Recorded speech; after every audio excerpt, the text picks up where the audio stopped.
Hey everyone, welcome to another episode of the Coach's Corner University podcast. I am your host, Paul O'Neid, once again coming to you live from the hospital bed in my office. And today I am joined by someone who's become a good friend, business associate, Kane Sivesind. Kane is one of the founders of the Coach Catalyst app. He's also, I don't actually know your title with Sites at Scale, but entrepreneur with and C-suite executive with Sites at Scale, who helped us most recently with both the Master Athletic Performance and Coach's Corner University websites.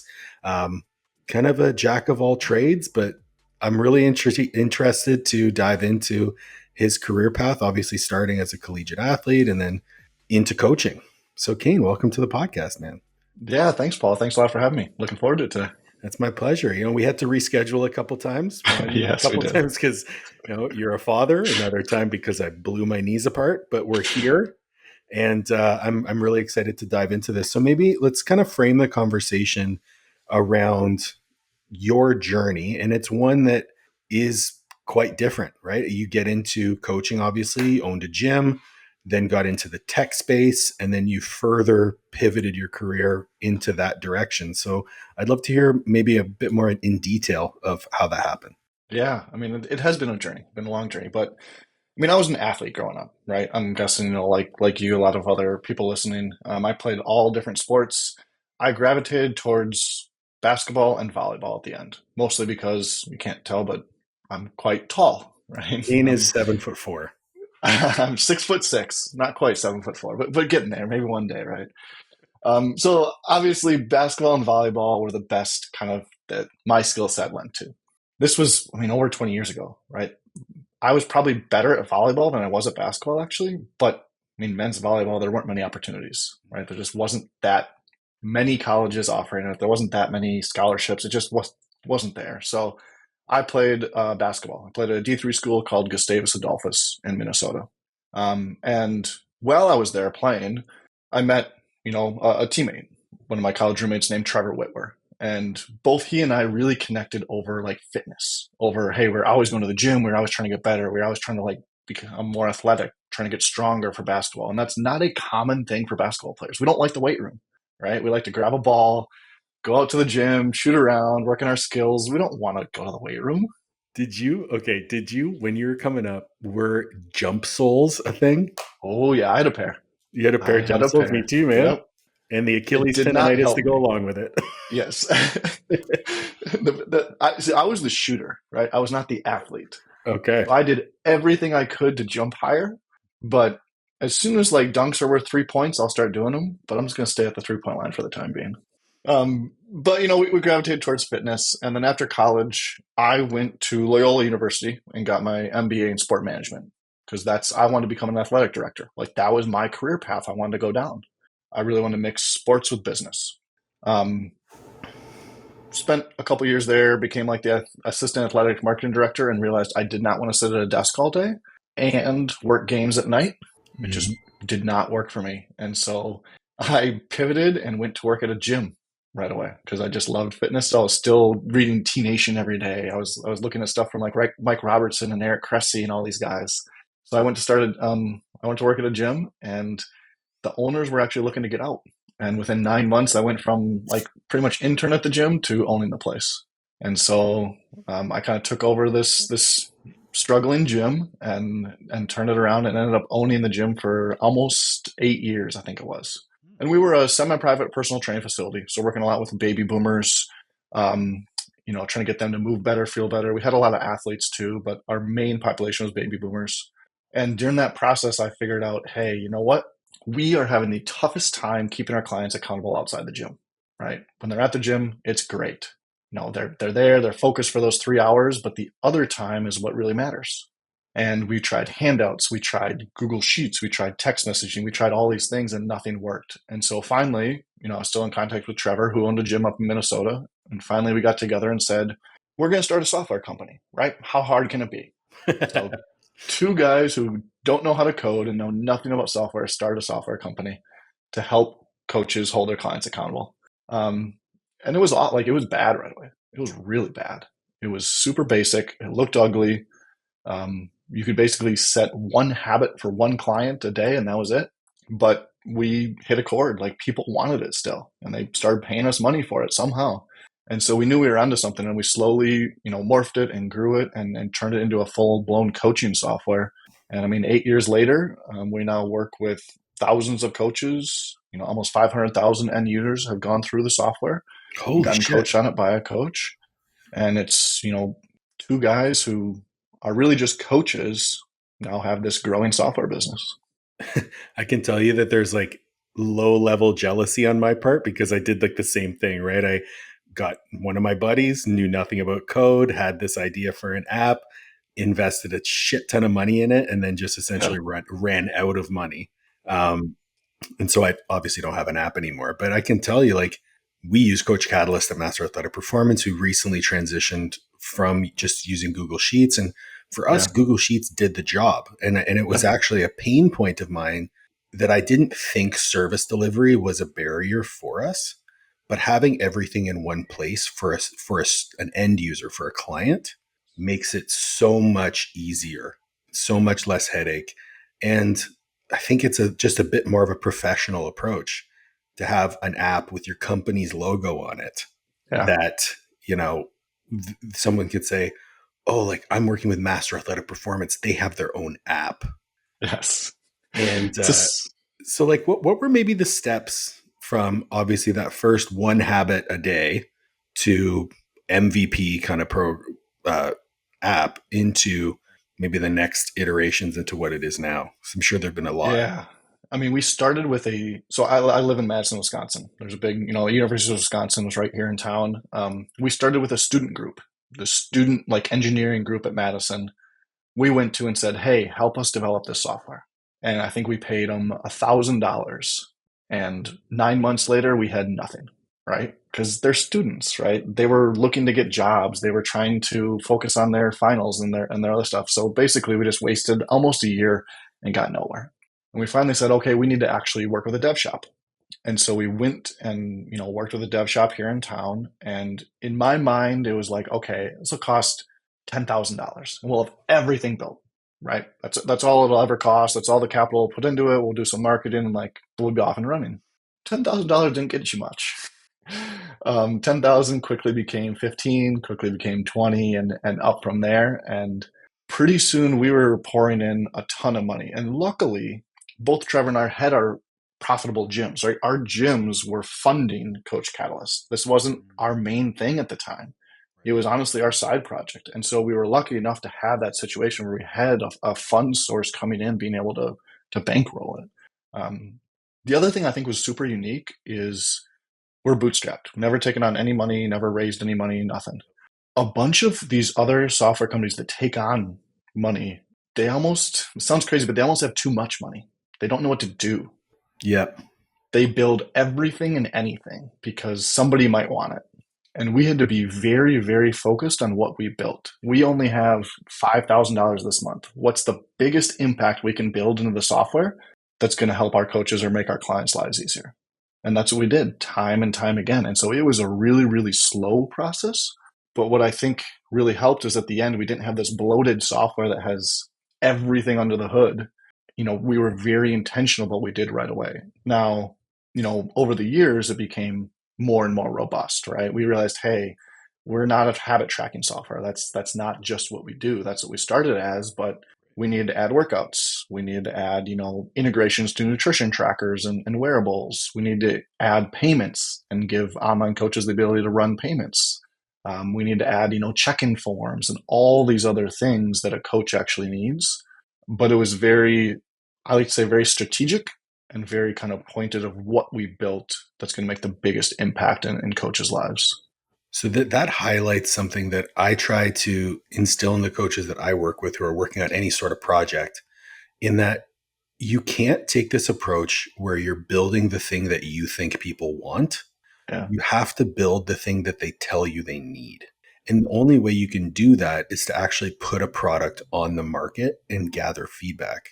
So Yes. how did you guys maybe mentally approach the fact that we know this isn't perfect, but this is what we can give right now? Yeah. I mean, it was tough. It was really tough because you want to put the best thing out there. And looking back on it, I'm super embarrassed by it. That's probably a good thing. It probably means we didn't wait too long to launch, at least. Yeah, that's true. Luckily, both Trevor and I had a lot of relationships in the industry. So, we knew a lot of coaches around the country. We had been in different masterminds together. We'd been in different programs. And so we had kind of this relationship and this trust already that people got, hey, we know it's not perfect, but we see where you're going. Like we see the vision, and we almost had to sell that to them in order to get them to kind of join the initial, I won't call it beta version, but pretty much beta version. Yeah. And you and I have had some really good conversations about driving client impact and the different ways we can leverage technology in order to do that. Yeah. Um, how much, like, how did you leverage your, like, obviously your experience as a coach and as a business owner? Essentially, you built a product that solved your problem and extrapolated out and said, if I have this problem, I bet more people have this problem. Through that process, like Coach Catalyst does a lot of different things, right? You look at the apps in the industry, like, the True Coach, the Trainerize, um, any of the other more like very popular ones. When we look at Coach Catalyst, it's centered around education. It's centered Yes. around habit building. It's centered around maximizing the interaction between coach and client and maximizing touch points, which is funny because you would think that would limit scalability, but it actually makes scalability much easier. Mm-hmm. How did you kind of frame the vision for what the product is now with that in mind, like client service? Yeah, I mean, it's since it started in the gym space, we didn't need most of these other software started as workout builders, right? That's True. what they were built as.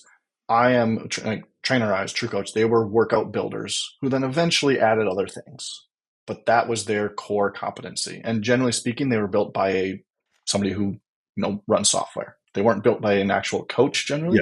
they weren't built by coaches, and you can tell if No, you've ever used them. Yeah. yeah, I mean, it's built by somebody in the tech space who says, "Hey, I see a need for fitness coaches. I'm going to build it for them. I know what they want."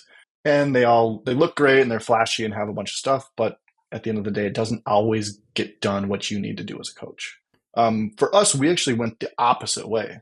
We said we want to build the best habit tracker and education platform for our clients because we knew that's what was going to make the biggest difference because we already did workouts in the gym, right? We didn't need that.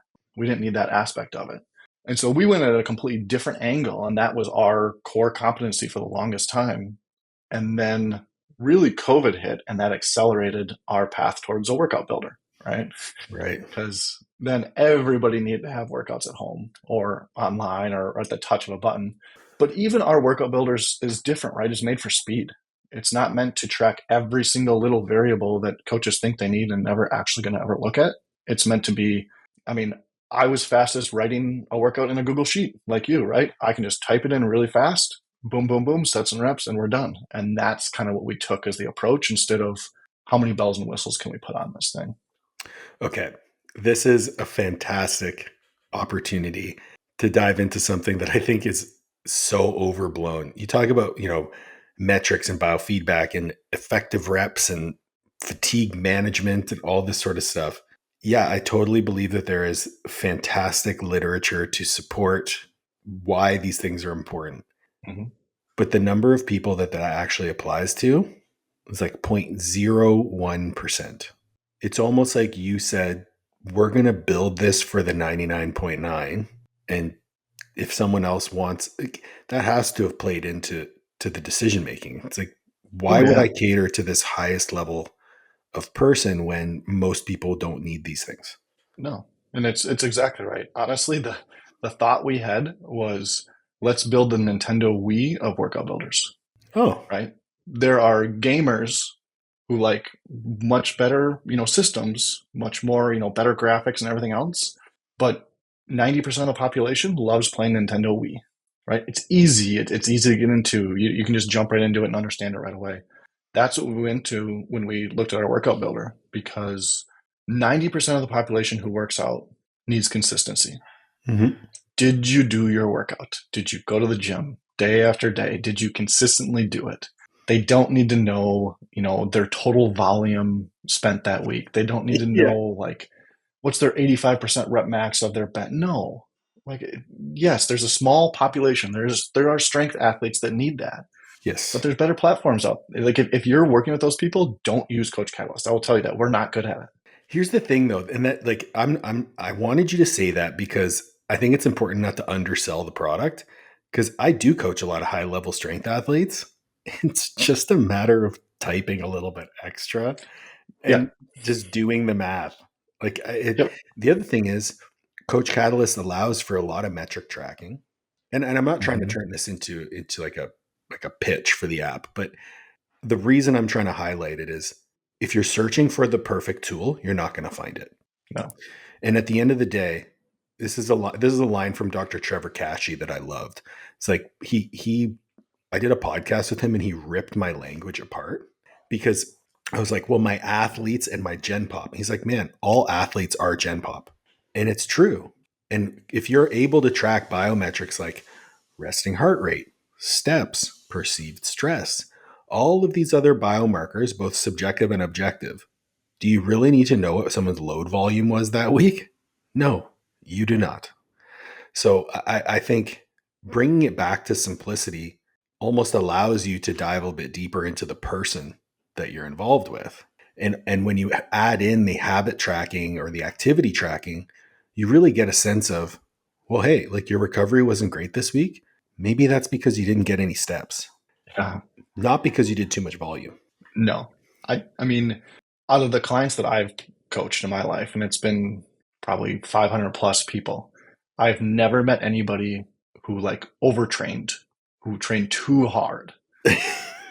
Now, there are people out there that do it. Like, don't get me wrong, but like I worked with a lot of baby boomers. They don't overtrain. No.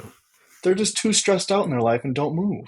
Yeah, I'm of the same mind. I think there is a such thing as under recovery, but overtraining is definitely not something that you're going to find without the addition of lifestyle stress. Lifestyle Exactly. stress is definitely going to be the critical factor within that. But if we're measuring lifestyle stress variables and we're having those conversations with our clients, that should really never come into play because you can be proactive in your programming. How much of and this is an aspect of Coach Catalyst that I really like, and I think it'd be an opportunity for you to kind of speak to the ability to run large scale programs or interventions with like lots of people within a Hmm. single group or in the app it's called a program, but large scale interventions with big groups. Yeah, I mean, I think this was a huge pain point that we saw was scalability of coaching, right? This relationship that we have with clients, the communication we have back and forth, the delivery of education and tracking of things. Generally speaking, once you get above about like 10, 15 people, it can be really tough. It can just take up so much more time, things slip through the cracks. And that was something we really wanted to explore with Coach Catalyst was how do we do this, maybe not at thousands of people at scale, but how can you coach hundreds of people with the same effort it takes to coach 10? And so, this ability to create a program where everybody's doing the same thing at the same time, right? Almost like a cohort style coaching where Mhm. we're all going through the program, we all get the same education.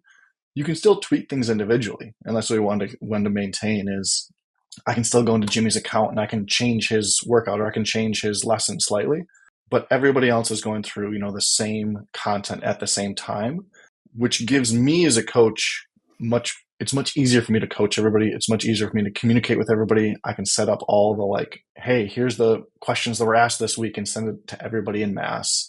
The biggest thing for us was how can we make it easier to scale your coaching without taking up your life?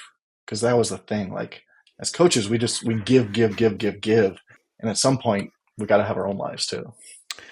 For sure. And I think it's important to note that scalability can't come at the expense of relationship building and service quality. So Yes. that was one of the main reasons why we ultimately chose to use Coach Catalyst was the education component, and because we want to get into more like workplace health and wellness, corporate type of interventions, because that's where I personally see the biggest impact for coaching to be made on we'll call it an institutional level. Because if you can get in with a company that say has 1,000 employees or less, a company that doesn't have a workplace health and wellness department, and you can have those 1,000 employees on the same sort of educational platform, have workouts tailored for them, have activities tracked and things like that. It's a tremendous resource that you could offer a business and a Yeah. phenomenal way for you to scale your coaching business. Yeah, it is. And I And no still other think app corporate does that. wellness, yeah, corporate wellness is such an untapped market still. Yeah, I agree. I mean, it's, and honestly, the software's set up perfectly for it. It's like, that's a great opportunity. We don't talk about that much just because, I mean, I don't think a lot of people run great corporate wellness programs, but it's set up perfectly for that. I mean, another reason, like you said, we don't want to take away from the coach-client relationship. Mhm. And that I think is probably our number one asset as coaches is that relationship we have with clients. We always say we're not here to replace that, we're here to enhance it. How can we make that stronger through technology? And one piece of it through the relationships and just like scalability is bringing up the important things to coaches, not having you have to dig through to find information. Yes. So if you have hundreds of people in a program, you're not going to go and click through every single person and try to find, what's going on. What we do is we try to like bucket people. Hey, tell me who's struggling, who hasn't checked in the last few days, or who said no to their habits. Perfect. You got these 20 people. Let's send them a quick message. Hey, Jimmy, I see you've been struggling. How can I help? And you can send that once and it goes to all of them as individual messages. Mm-hmm. It's kind of this bulk bucket coaching, this initial reach out, and then the response comes back as just one-to-one. So then we're into that relationship and that coaching. But I think the biggest thing is trying to bring up the important things that you need to know as a coach and not make you dig through and try to find it. Fantastic. So I think we've done enough of an infomercial for Coach Catalyst. And I think Yes. one of the things is I wanted to bring it up because I think it's a fantastic tool. The other piece is if we move back to when you started this journey into technology, it started from a place of how can I provide a better service to my clients, right? I have this gym. I have 3 hours a week with these people where they're crushing it. How do I get 23 more hours of the day where I'm in their pocket? And you're like, I don't see a service that can do this. I'm going to make my own. How did that transition from, okay, now I have this app, I want to further branch out into other tech businesses? Because I mentioned at the beginning, you're involved in a company called Sites at Scale. So how did that manifest itself? Yeah, so really on the Coach Catalyst side, we are very focused on delivery, right? We're very focused on how can we create, once somebody signs up with you as a coach, how can we make that relationship the best possible? Okay. We don't talk a ton about like the marketing side. We don't talk a ton about lead generation. One reason is I still think retention in most coaches is not great, right? Everybody always says, "Oh, my clients stay with me forever." Well, like you're getting 20 new leads a month. Why is your business shrinking? They don't actually retain clients that well. I just had a Um, conversation with, I've been trying to branch out and look at like paid ad space into the paid yeah, ad space because that's how I think we're going to be able to grow in the future. And every person that I've talked to, they're like, how many new leads do you need per month? And I'm like, probably 10 to 20. And they're like, what? Yeah, just like 10 to 20. And they're so dumbfounded. I'm like, yeah, because our rosters don't shrink, right? Our churn rates maybe like 2 or 3 a month. So I figure if we have 10 to 20, it'll keep growing our rosters. And they're like, yeah, this probably isn't for you. Like, yep. because They're used they're to 200 leads a month. 200 leads. If I had to speak to 200 new people a month, I would want to blow my brains out. It would also That's tell the me most right off the bat that I'm a shit coach. Well, that's the crazy part, right? That's what coaches are. They think they need hundreds of leads per month, but they don't realize that's just because they have a leaky bucket. But they don't want to admit Amen. they're not a, they might not be a great coach, but they have a hard time admitting that. And so that's kind of what Coach Callis is all about. But what we realized is in this online world now, like you need you might not have a brick and mortar physical space anymore, but you still need your like digital reputation. You still need your billboard out there in the world. Right. And we saw so many of these coaches trying to grow these brands, right? And trying to grow either the brand of their facility or themselves, and them not having a digital presence, not having this reputation. And so we were able to actually, we had a friend running a digital marketing agency, and we were able to kind of acquire that from him and take it over and now have the ability to really, what we like to say is we help hidden gems become discoverable online, right? These places that are amazing, these coaches that are amazing, these businesses, in-person service businesses that are actually really, really good at what they do, nobody knows about them. And so we can help them build websites. We can help them with SEO. We can help them with content, back-end CRMs, and actually operating their business now at a whole new level. So it's not just the coaching space. Obviously, my heart is in fitness. I love the health and fitness space, but we're able to branch out and help all types of service businesses really be able to, attract new people and have a business that they don't feel, chained to over time. So it's my understanding that Sites at Scale is an international business. Like you guys have offices in a number of different places. And how has, first of all, I know how shitty working with remote teams can be. Maybe Yes. what was the incentive to move it overseas, and maybe what are some benefits and drawbacks of that whole process? Yeah, so I mean, the good thing was I've had experience with overseas workers within Coach Catalyst for 5 years, right? We've hired dev shops in Poland, in Ukraine, in all over Eastern Europe. So we have our current team right now is within, I think it's 5 different countries across the world and Oh like wow. 5 different time zones. And so I've had experience with the whole remote culture and trying to hire people in different time zones.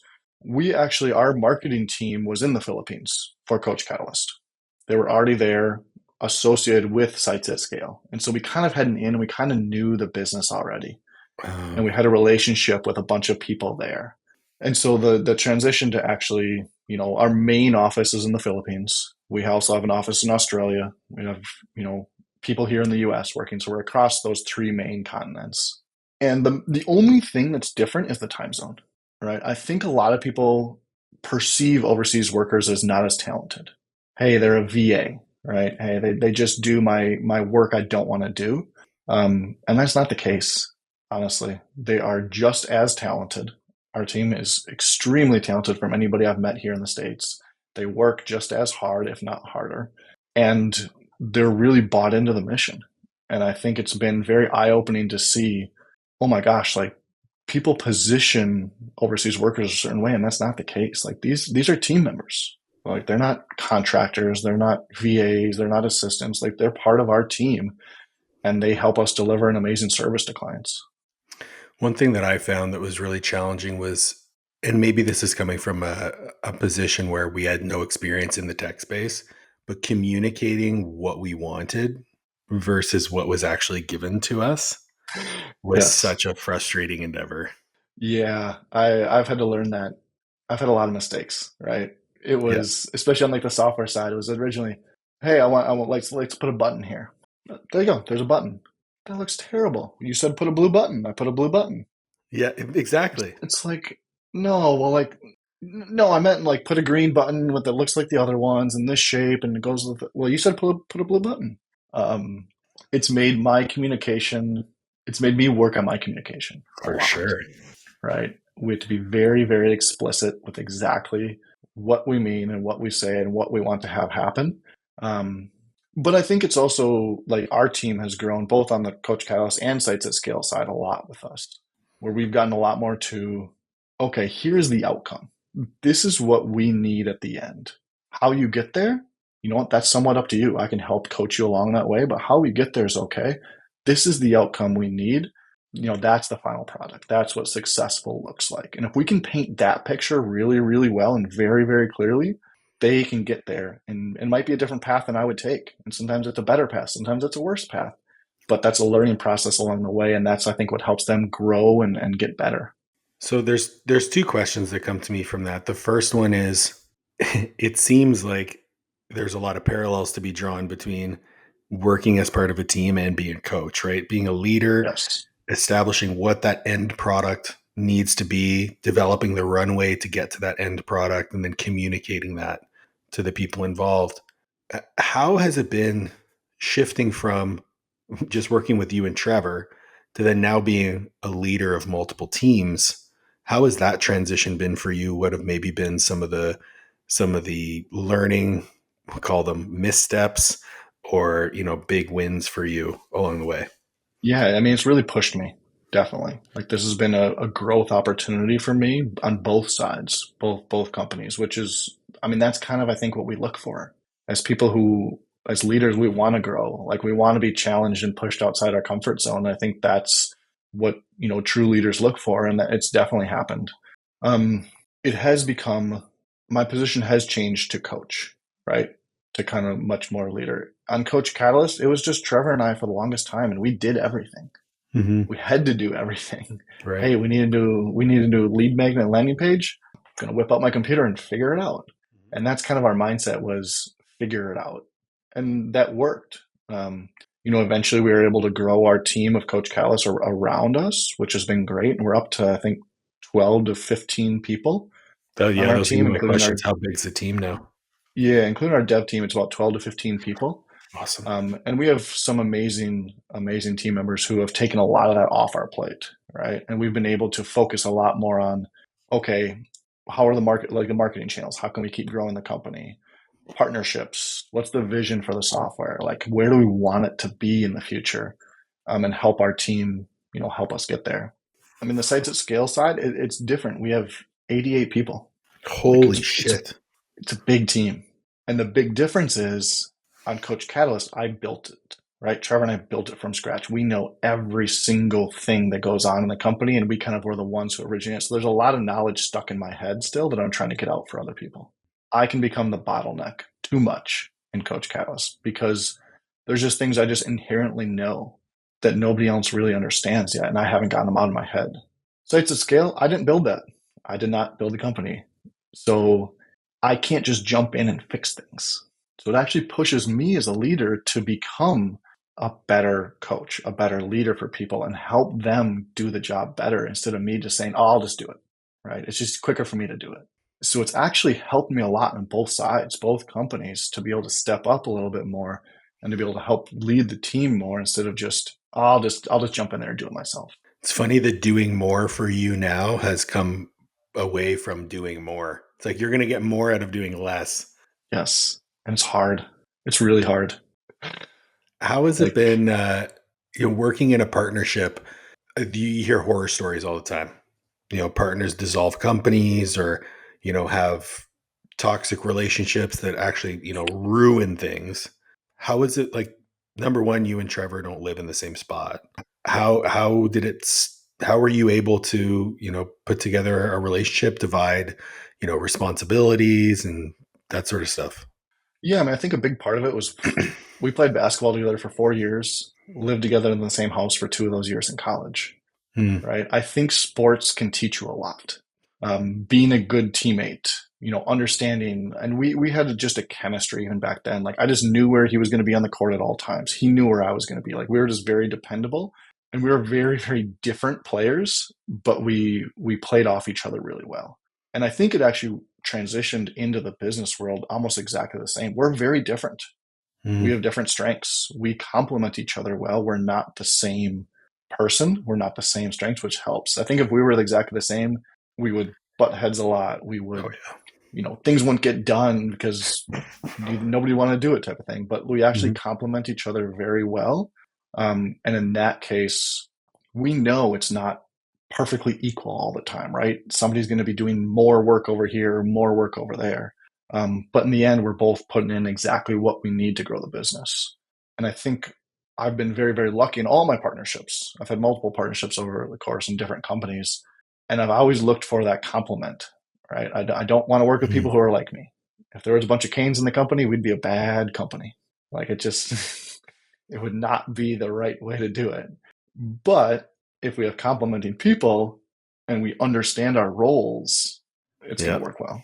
Talk to me a little bit about how you personally have looked at this entrepreneurial journey as a journey of self-development. Because I think the quote that I always come back to is, like, being an entrepreneur is a personal development exercise masked as a money-making venture. And I'm always curious with people who, for lack of a better word, like, won't settle. I'm Yeah. always curious about where that motivation comes from. So I'd love to know, for you, when you look at your entrepreneurial journey, what motivates you to keep going and continue to expand and to grow versus to just stay where you are and be comfortable? Yeah, I mean, even looking back when I grew up, my dad was an entrepreneur, right? He was in kind of biotech, and I kind of saw him put in a ton of time and work, right? There was a point when I was young where I didn't see him that much. He was constantly traveling. They had a partnership with a company over in Asia, and he was going over there at least once a month. Um, and I could see him almost getting, burnt out and run down. But then he kind of flipped a little bit, and he made sure, hey, I can do this better, right? He took a lot more time at home with me. I mean, my basketball career, my school was 5 hours away from where I grew up here in Madison. My senior year, he missed one game. That's He would awesome. drive up, watch my basketball game, and drive back. 10 hours in the car to watch a 2-hour college D3 basketball game. Um, because he had, put in the hard work, and he had delayed gratification till later in life, and he got the rewards out of it. And that was always something that kind of stuck with me, is this delayed gratification, this putting in the work, this being able to reap these bigger rewards in the future if that's what you want.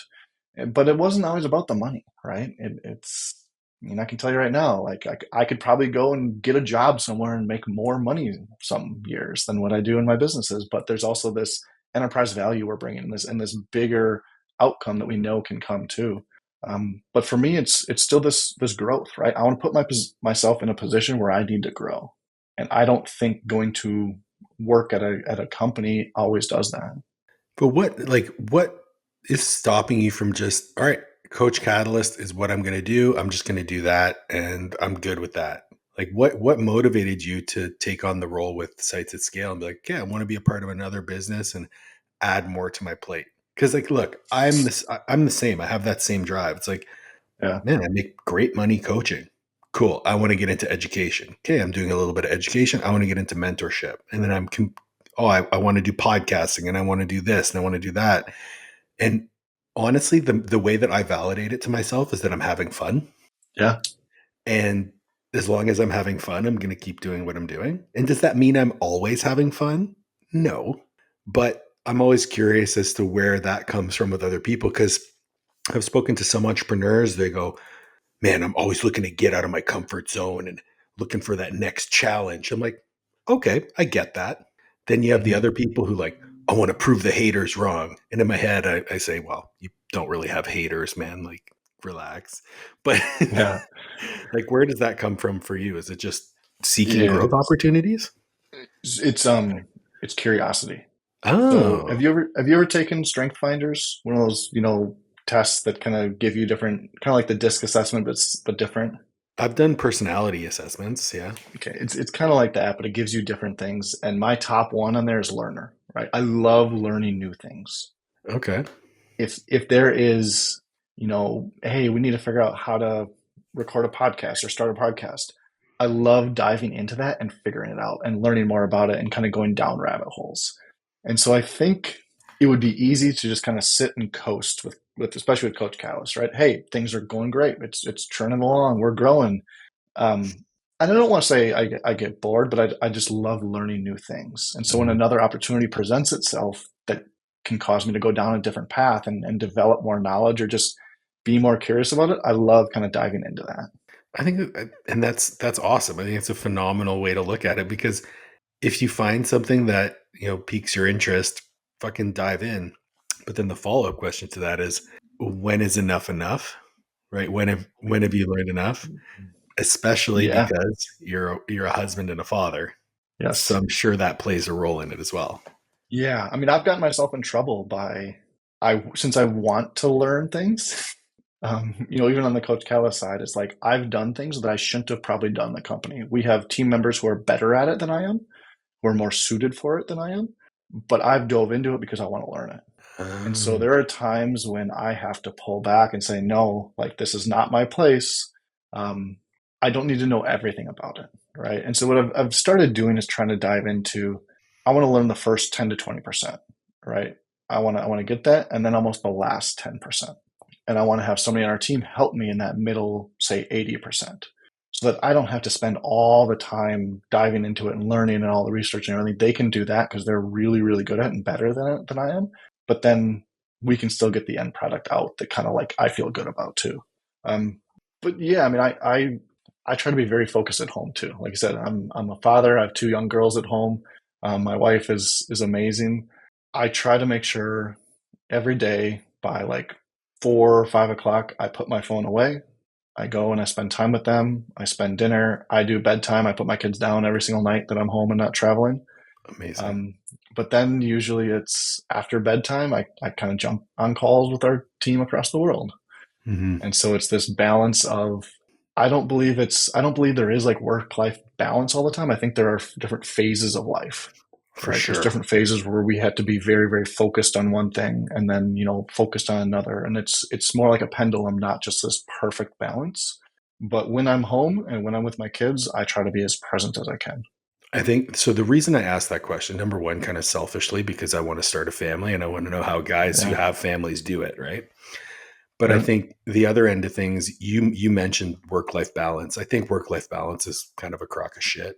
I think I think balance across your entire life, totally. You should probably be you have some modicum of fun and work. But if work is fun, Mhm. then where do you draw the line? Exactly. And I'm in a unique situation where my wife is my business partner, and we both love working. I love working probably a little bit more than her. She loves traveling, exploring, going out to dinner. So my work life balance is we have very hard guidelines on when we put our phones away.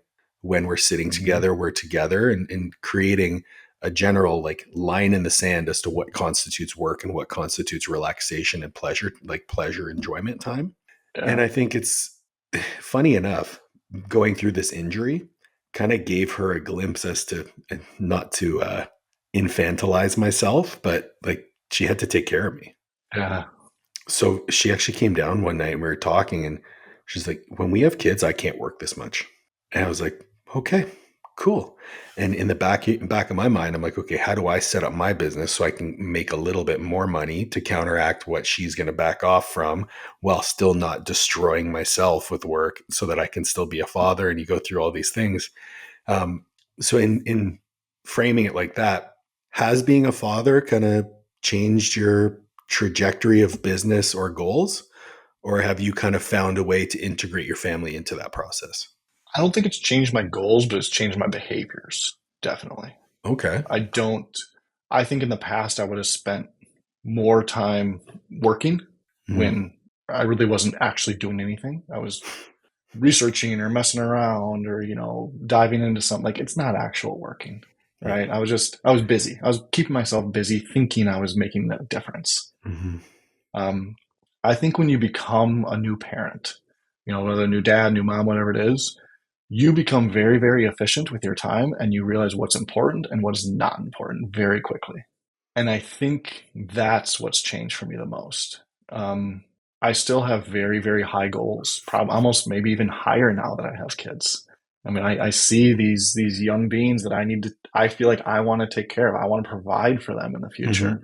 Mm-hmm. Um, and so I don't think my goals have changed that much. How I get there is different. The way I look at things and the way I look at leverage is completely different now than it used to be. And I think just what I prioritize is much different than it was in the past. I love that. I love that. So what's next for Coach Catalyst? Obviously, you guys have the summit coming up next Yes. weekend. Yeah. Um, that was kind of like a bittersweet, like, yes, we do have the summit. It's What, so tell us it's about I the summit. love yeah, I love it. So we're hosting the Supercoach Summit this weekend. So I leave Oh, tomorrow yeah, morning, I sorry, think, this to get out weekend. to DC to go there. I absolutely love hosting it. I Mhm. think it's an amazing event. I love doing it. It's a ton of work. Live events are just a lot. Yeah, no shit. Every single year, I think we tell ourselves, "Hey, we're not doing this again," leading up to it, and then we do it again. So That's everyone who I've had on the podcast who hosts a live summit of some kind, like yourself, Andrew Coates, Luca Hosevar, they're all like, fuck doing this again. And then they do it and they're like, okay, we're doing it again. yes, yeah. So I'm in the we're never doing this again period right now. Where I mean, 2 months afterwards, I'm sure I'll be back into the all right, next year, let's do it again. Mm-hmm.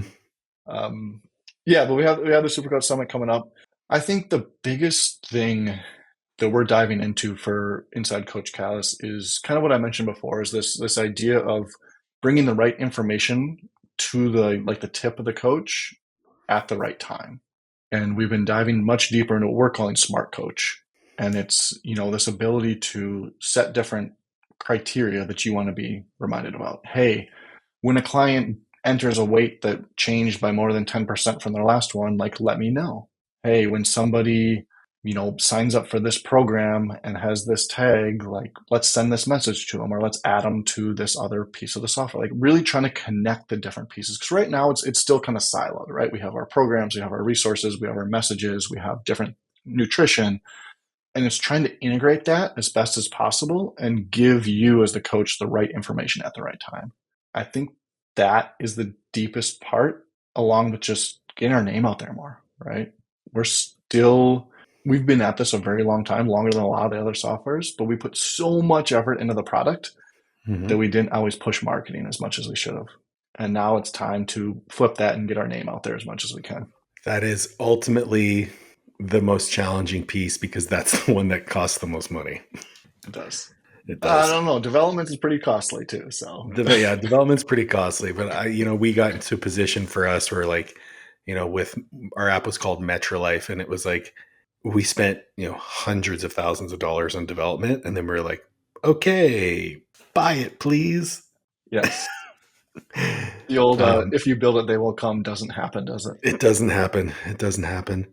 But I'll tell you this, I think that experience for me as a business owner, as an entrepreneur, those mistakes for me were so valuable. And I even hesitate to call them mistakes, right? It's just it didn't fail as much as I didn't follow through in the ways that I probably should have. And I could have worked harder in certain areas than I did. I was working a ton at that point. That was my third full-time job at that point, because I was still working a 9 to 5.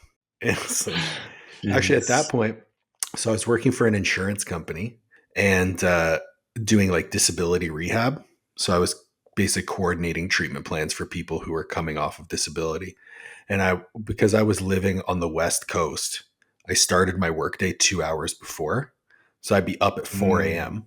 and I would work 5 to 2. And then at 2, I would go train. And then I would be home at 5 again. And I would work from 5 to 10 on coaching and MetroLife. And it was just a constant churn of work. I'm I would never do that again. And here I am kind of basically doing that again. But the thing is it's all for me. Yes. Different thing. Different thing. What's next for Master Athletic? What's next for Master Athletic? Oh man. Yeah. Well, we just onboarded our 2 new coaches, Matilda and Jaden. So big push for us right now is to continue to put out as much content as we can. I've started really ramping up our email newsletters. So I've been sending out an email newsletter for Master Athletic every other day. Been sending an email newsletter for Coach's Corner every other day. Trying to develop more lead magnets to build our email lists. Now that we have, I mentioned at the beginning, Master Athletic does use Sites at Scale for our website and our CRM. And it's been an absolute game changer, having so many different tools available to us to ramp up client acquisition. But I think a big thing for us is revamping the way we do, the way we structure our offers so that we can leverage more paid ads. Because a big limitation, actually, maybe you can speak to this. Yeah. Probably about a year or 2 ago, you could be posting Instagram content left, right, and center, ramping up your frequency of your posting, and you can get some pretty good acquisition. What I'm seeing now is a shift, not necessarily in the algorithm, because everyone deals with the algorithm, but those people who have smaller audiences right now, it's almost impossible to build an audience. And then from there, your posts are being shown to less and less people.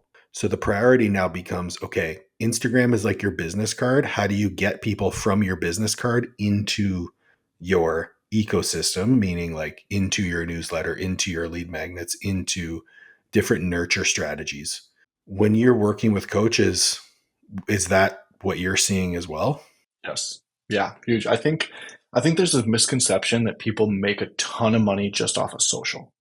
Yeah. Right. Whether it's coaches, the creator economy in general, whatever it might be, the actual number of people who are making a ton of money just on Instagram or stuff like that is actually pretty small.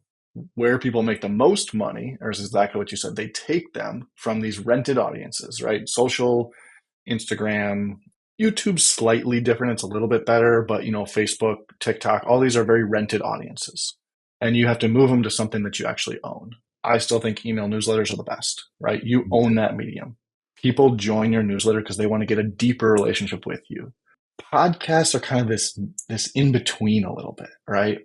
They get to know you really well because they're in your ear, like you're in their ear constantly. Mhm. They almost feel like you're a friend. They really get to know you, but it's tough to always monetize it directly. I found podcasting is more of like truly a nurture channel. Like you're not going to Yeah, sell off a podcast, but no, for me with Coaches Corner University being kind of a like we have 30 contributors to the website now. So we have like a lot of different that's people awesome. who've contributed content. So for me to be able Yeah, to interview other coaches and showcase like this is the type of content that you'd be getting from the site, I routinely will get that our lifetime access purchases. We're getting like 15 to 20 new lifetime purchase accesses a month, which is that's which is great. fantastic. And I don't promote that Yeah, much outside of yeah, a link here or there. Um, that's where the podcast comes in. But all those people who get the lifetime access product are now on the email list, and through the email list, I can sell courses. So exactly. podcasting is really like, again, you're not going to make money on podcasting. You're going to make money on what you do with the podcast after the fact. It's a positioning too, right? It's Yeah. authority building space, I think. But email lists are still like it hasn't changed. That's the crazy part. A decade ago, your email list is where you made the most money, and people always say email's dead. It's dead. It's not dead. It's I not think it's dead. almost more valuable than ever. One thing that actually, I kind of knew this and it didn't necessarily solidify with me, but when I went to Jason Phillips's event, which Hmm. we'll leave that alone, there was some hacker was going around and disabling people's Instagram accounts. Anyone who tagged Jason Phillips in a story or anything, he was going in and he was flagging their accounts repeatedly so Instagram would take them down. And there was like 5 or 6 people, like Andrew Coates was one of them, a few other ones. Don't remember exactly who it was, but they all had like 40, 50, 1,000, 100,000 followers. Not a single one of them was stressed out about it because they all had massive email lists. Like my buddy Jared, he Yep. has like 60 to 80,000 followers. His got taken down. He's like, man, my email list is 30,000 people. I'm fine. And he owns And I that. was like, They can't take it away. oh shit. I need to really fucking ramp this up. The amount of people whose business would like completely tank if their social got just turned off like that is Most coaches, way too high. I'd put my Yes. foot down and I'd say most coaches be done. And I'm confident in the fact that the thing that I have is I have time. I've been coaching for 20 Hmm. years. So if I needed to go off social media, fuck, I was off social media for probably 2 weeks when I got hurt, with the exception of like posting in my story. I Yeah. didn't lose any clients. I gained a couple actually. So it's like, you have to know what you do best. And at the end of the day, if your social media is what's keeping you in the game, think about it. You're planting a garden on someone else's property.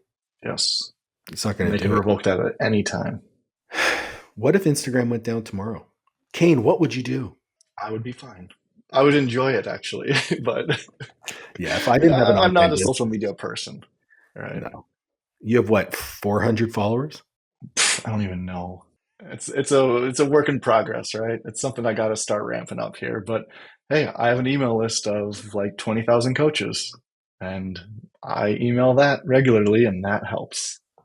You would be totally fine. So Yes. I think that's a great way to kind of end the serious part of our conversation, because I think we touched on a lot of different things. Number one being the most important piece from this conversation that I wanted to tease out is that the path of your career has consistently been following the best way to serve your people, whether that's as a coach and a business owner, whether that's developing software, whether that's developing another company to help coaches scale their businesses. It's always been a pursuit of service. And I think it's important to highlight people who do that at a high level. So I want to make sure that you get your flowers for that one, my man, as the kids say these days.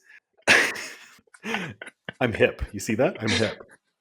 I'm not, so Yeah, me I neither. got to wait till my kids are a little older, then they can teach me all these A things. white guy from the Midwestern states. Yeah, I Um, don't seem like hip and with it. Come on. no, you're like Larry Bird. I think that's a great compliment. That is a great compliment, actually. Did you But yeah, shoot from behind your I'm head like Larry Bird?